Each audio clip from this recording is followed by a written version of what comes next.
Poland is becoming an intimidating military force in Europe, and it's making Putin sweat a lot, and with good reason. Here's the situation. The balance of power in Eastern Europe is changing rapidly. Russia, the traditional leader in the region, is in decline. Poland, on the other hand, is rapidly gaining strength. In 2023, it is at its strongest standing in the European balance of power since the days of the Polish-Lithuanian Commonwealth in the 17th century, and is currently engaged in a large military buildup that would see it create the strongest fighting force on the continent. For Russia, this poses even more problems than those it has already dealt with in its weakening geopolitical standing.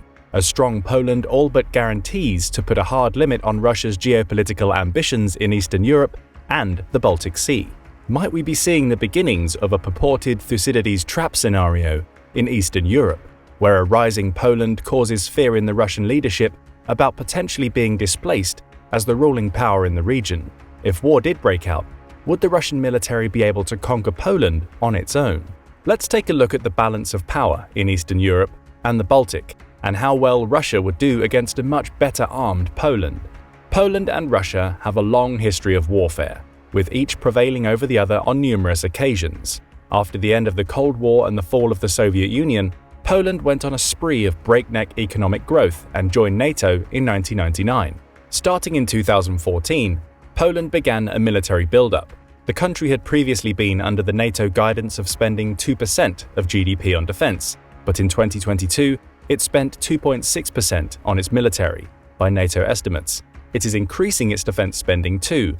In 2023, it structured its national budget to spend 4% of GDP on its military, making it one of the biggest defense spenders in NATO per capita. Poland can afford this. It has been Europe's biggest economic success story of the 21st century, with an average annual GDP growth rate of almost 4% since the end of the Cold War in 1991. In a generation, Poland has gone from an impoverished communist vassal state to a budding great power. That Poland would increase its defense spending and military ambitions since 2014 is no coincidence.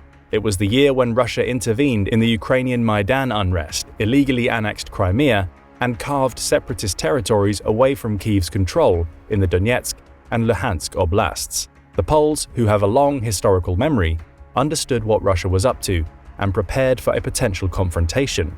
As a result, the Polish military is now far more capable than it was even a few years ago. In the recent past, Poland has been using Soviet-era equipment that the Russian military also uses and is accustomed to dealing with. Such equipment includes tanks like the T-72 main battle tank and the fourth-generation MiG-29 fighter jet. However, Poland is now slowly but steadily getting rid of this equipment, often through donations to the Ukrainian military. It is instead acquiring and training its soldiers to use modern equipment, especially from the United States and South Korea. This new equipment includes an initial order of 32 fifth-generation F-35 Lightning II fighter jets to be delivered between now and 2030. Poland has also ordered 48 South Korean Fa-50 light combat aircraft, which can operate in air-to-air or air-to-ground scenarios, and is ideal for helping transition Polish pilots to the F-35. For closer air support, Poland has purchased 96 American AH-64E Apache attack helicopters. Meanwhile, to defend its skies, Poland is purchasing $5 billion worth of American Patriot air defense missiles and $2.4 billion worth of British CAM air defense missiles. Poland's investment in creating a modern air force and air defense system would pose the first big problem for Russia in any renewed Russo-Polish hostilities. Russia has been unable to establish air superiority in Ukraine, and Ukraine had a much less capable air force and air defense network than the ones Poland is now acquiring. Military experts expect that Russia will have about 24 of its newest fighter jet, the fifth-generation Su-57 Felon, in service by the start of 2024. In 2019, Putin announced plans to have a fleet of 76 of these planes in the Russian Air Force's fleet by 2028. However, international sanctions placed on Russia for its invasion of Ukraine threaten those plans because it is now much more difficult for the Russians to acquire the high-tech components needed for their construction. The existing Su-57s have seen service in Ukraine, but British intelligence reported that such service has been limited because Russian officers fear losing these planes in operations. For an operation against Poland, the Su-57 would come in direct combat with the F-35. in the first ever encounter between two fifth-generation fighter jets. The Su-57 is faster, with a top speed of about 1,500 miles per hour, compared to the F-35's 1,200. It also has a longer range, with a combat radius of 930 miles, compared to the F-35's 590. The Su-57 is designed to be more maneuverable than the F-35, thanks to its forward-swept wing design. However, the F-35 is harder to detect by radar. The biggest advantage that Polish pilots would have over the Su-57 is the number of planes that they have. Because of sanctions, development of additional Su-57s for Russia may prove impossible, while Poland can continue to expect more F-35s in its air fleet. The longer Russia waits, the more its disparity is likely to grow. The Russian air fleet is much bigger than Poland's as a whole, with 4,036 aircraft between its army and navy as of 2023. In comparison, the Polish Air Force has only 275 planes in service. In an all-out assault, Russia should theoretically be able to overwhelm the Poles through numbers, but the fact that it could not do this in Ukraine raises questions about whether the Russians would be able to establish air superiority against a more capable force, and with time the number and ability of Poland's aircraft will grow in comparison to Russia. The same principle also applies on land. Poland is in the process of creating a vast army. It has plans to nearly double the size of its army to 300,000 active duty personnel by 2030. Which would make it the largest fighting force in Europe. The Polish public supports this move. Enlistments in the Polish military have spiked since Russia invaded Ukraine. As of 2023, the Polish army has about 189,000 total personnel. The Russian army is much bigger, with 3.6 million total personnel.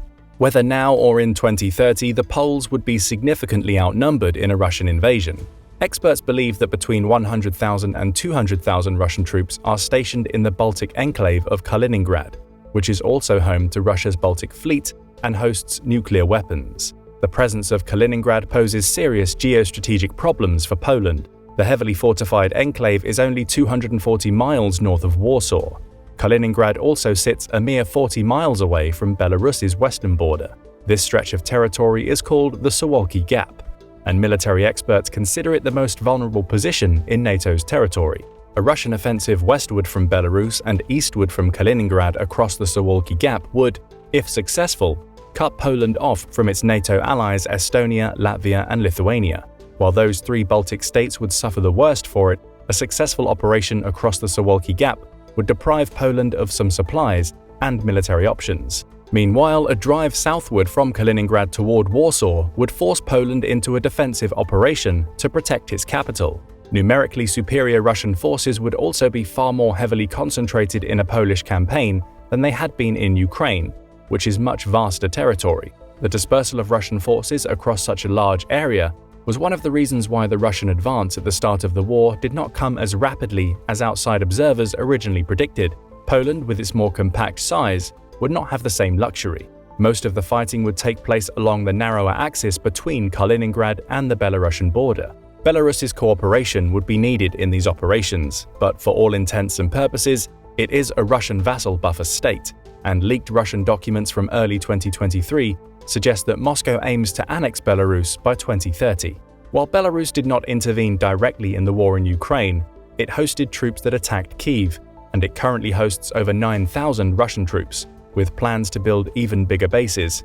Belarus would be forced to host Russian troops for an invasion of Poland if the Kremlin really wanted to undertake the operation.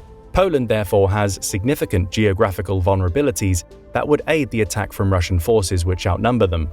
Theoretically, this should mean that Russia can take very heavy casualties in a drive on Warsaw from north and east and still win. One Ukrainian soldier fighting against the Russians in Donbass in March 2023 said the following: "The Russian mobilizational reserve is pretty much infinite, which means that they have the luxury to make mistakes. They can lose a brigade, or they can lose a platoon, and some of those people are going to survive, and they can share experience with the new conscripts. If Russia were to bring its full national might into the war effort, with different waves of mobilization, the Poles' numerical disadvantage would become more pronounced." Poland's population, according to its 2022 census, is about 38 million. Russia's is about 147 million.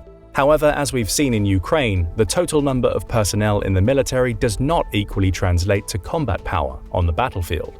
Russia's logistical problems were apparent from the earliest days of the war in Ukraine. when it was operating on the border of its own territory.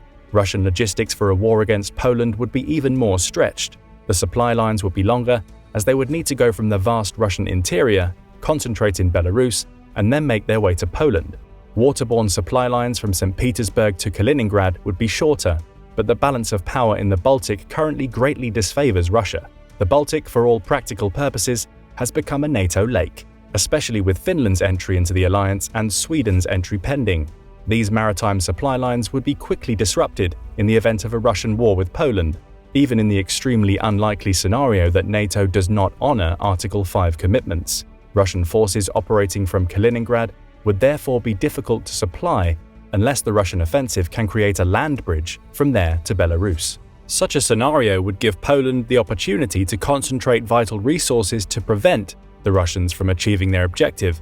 Destroying Russian supply lines and command and control centers would slow the advance down and give Poland more time to mobilize and counterattack. Fortunately for Poland, there are weapons on hand which would help in this strategy. Undoubtedly, military officials in Warsaw had it in mind when embarking on their arms buildup. As of March 2023, Poland has purchased 18 HIMARS rocket artillery systems from the United States. Poland plans to increase the number of HIMARS in its arsenal to 500 units. Ukraine has used HIMARS to devastating effect against Russian forces. HIMARS is a highly precise delivery system, and attacks on key assets like ammunition and fuel depots, command and control stations, and other supply routes crippled Russian positions and allowed the Ukrainians to retake vast swathes of territory in the late summer and autumn of 2022. HIMARS can come with a magazine of 6 MLRS rockets, most notably the M31 GMLRS Unitary, which can hit targets up to 70 kilometers away. Poland's HIMARS, however, will be even more capable, because the Poles have made an initial order of 45 ATACMS missiles. These munitions have a range of 300 kilometers and would offer the Poles excellent options in striking critical Russian targets. Presumably, staging points in Kaliningrad and Belarus would be a high priority for Poland's HIMARS systems and ATACMS missiles, especially since the enclave would be difficult to resupply by sea. ATACMS can reach that far, and Poland would not hesitate to use its missiles in this way. The damage Ukraine did to Russia with only a few dozen HIMARS systems and without ATACMS missiles would pale in comparison with what the Poles could do with many more such systems and the longer-range ammunition. Poorly organized and supplied Russian forces, which would need to operate further from their own territory to begin with, would prove ripe targets for a hail of HIMARS fire. And HIMARS is not the only modern rocket artillery system that Poland is getting its hands on. To supplement HIMARS, Poland is purchasing the South Korean K239 Chunmoo MLRS platform. The first batch of 18 of these arrived in Poland in 2023, and the Poles plan to increase the size of the force to 288. The Chunmoo, which was designed to counter long-range North Korean artillery, can fire several types of unguided rockets, with ranges between 30 and 45 kilometers, guided rockets that can hit targets 80 kilometers away, and a ballistic missile capable of strikes up to 290 kilometers. The Chunmoo launchers would put further pressure on Russian supply lines and communications. In Ukraine, the Russians have adapted to HIMARS by placing their critical assets further behind the front lines. They would try to do this in a Polish campaign too, but Poland will have longer-range weapons between ATACMS and the Chunmoo launched missiles. Additionally, Russian supply lines will be longer, with less room for dispersal of critical assets because of the more compact front that would come from a military confrontation between Poland and Russia. This is where Russia's numbers might wind up working against it, as more troops would be concentrated and vulnerable to rocket and missile attacks. The Russians have also shown poor signal security in Ukraine, which led to many HIMARS attacks on important targets. The Russian military has a poor command structure and doctrine, with centralized control that discourages initiative in junior officers and aggregates decision-making to commanders further from the front. MLRS attacks on supply lines and communication hubs would therefore slow the Russian advance into Poland considerably, with confused masses of Russian officers being unsure about how to act when not in communication with their superiors. In contrast, Poland's command structure should be far more nimble and adaptive thanks to superior NATO doctrine, and better protected against the problems that come from a top-heavy organizational structure. Heavy rocket and missile attacks against Russian forces trying to establish a land bridge from Belarus to Kaliningrad would probably prove effective in slowing the Russian advance, raising Polish morale, and causing chaos in the Russian command. Poland is also investing heavily in modern tanks to further bolster its ground fighting capability. 250 M1A2 Abrams, 116 M1A1 Abrams, and 1,000 South Korean K2 main battle tanks are on the way, while the Poles are slowly but surely shedding their stockpile of older Soviet-era tanks like the T-72. The Poles are often donating this equipment to the Ukrainians. Meanwhile, Poland's current arsenal also has more than 240 Leopard tanks, which would find themselves comfortable among the modern American and South Korean tanks set to arrive. Poland also plans on having a fleet of 1,000 of its native Borsuk infantry fighting vehicles, which are being designed to work alongside the incoming K2 tanks. In total, the Poles' armored forces will dwarf anything else in Europe. For a country that has long prided itself on its armored forces, the Russian tank units have done poorly in Ukraine. Almost 2,000 tanks have been destroyed or abandoned there. Russia has also been hesitant to deploy its supposed latest and greatest tank, the T-14 Armata, in Ukraine. In early September 2023, it withdrew the few Armatas there, after supposed successful tests. The Russians might not have any choice but to be less hesitant with the Armata in a hostile encounter with Poland. Unfortunately for Russia, there are only a small number of Armatas in service. A test batch of about 40 was available in 2021, far short of the 2,300 the Kremlin said it would have by now. Such claims were made a decade ago. Even if the tanks are as good as the Russians say, and there is good reason to believe that they are not, there are too few Armatas to affect the course of a conflict. And with Western sanctions in place for the long haul, it's unlikely that Russia will be able to build up enough of the tanks to give it an advantage over the modern tanks Poland is acquiring. The Russian tank force still dwarfs the size of Poland's in sheer numbers. Russia fields significantly more tanks than any other country, up to about 12,600. However, only about 2,600 of those are main battle tanks, and only about a quarter of those 2,600 are the T-72B3 B3M, T-80B VM, and T-90 AM tanks that have modern fire control and sighting systems.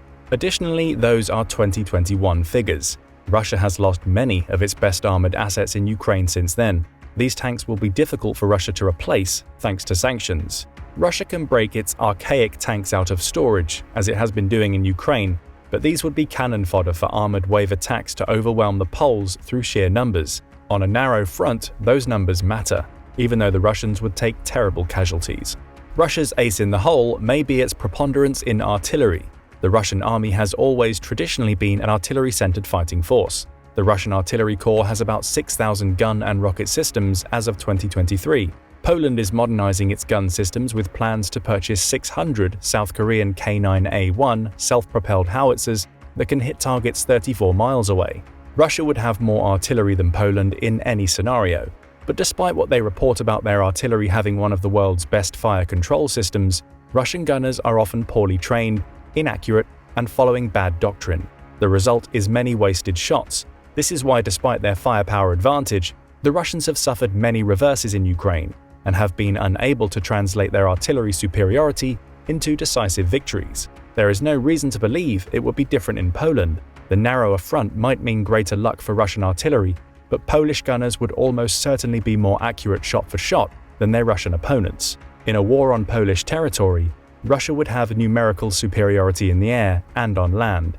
With enough dedication, the Russians could try to overwhelm the Poles with its sheer mass of personnel and firepower, but this would be a costly strategy, reminiscent of the Winter War of 1939-1940, where the Red Army's wave attacks resulted in it suffering as many as 10 times the amount of casualties Finland took. The rapid modernization of Poland's military, Russia's long supply lines and logistic problems, and poor doctrine and command structure mean that something similar could happen in a renewed Russo-Polish war. This would be the most probable scenario. Russia may win if it puts its full effort behind the invasion, but its ability to project further power would become crippled in the process. Or perhaps Russia's logistics and command would be so weak and Poland's forces so much more effective that Russia gets stopped in its tracks, as it did around Kyiv, when its supply lines were inadequate, even though the distances involved were much shorter than would be the case in a Polish campaign. But what do you think? What would a war between Russia and Poland look like? Let us know in the comments. Don't forget to hit the like button and be sure to subscribe for more military analysis from military experts.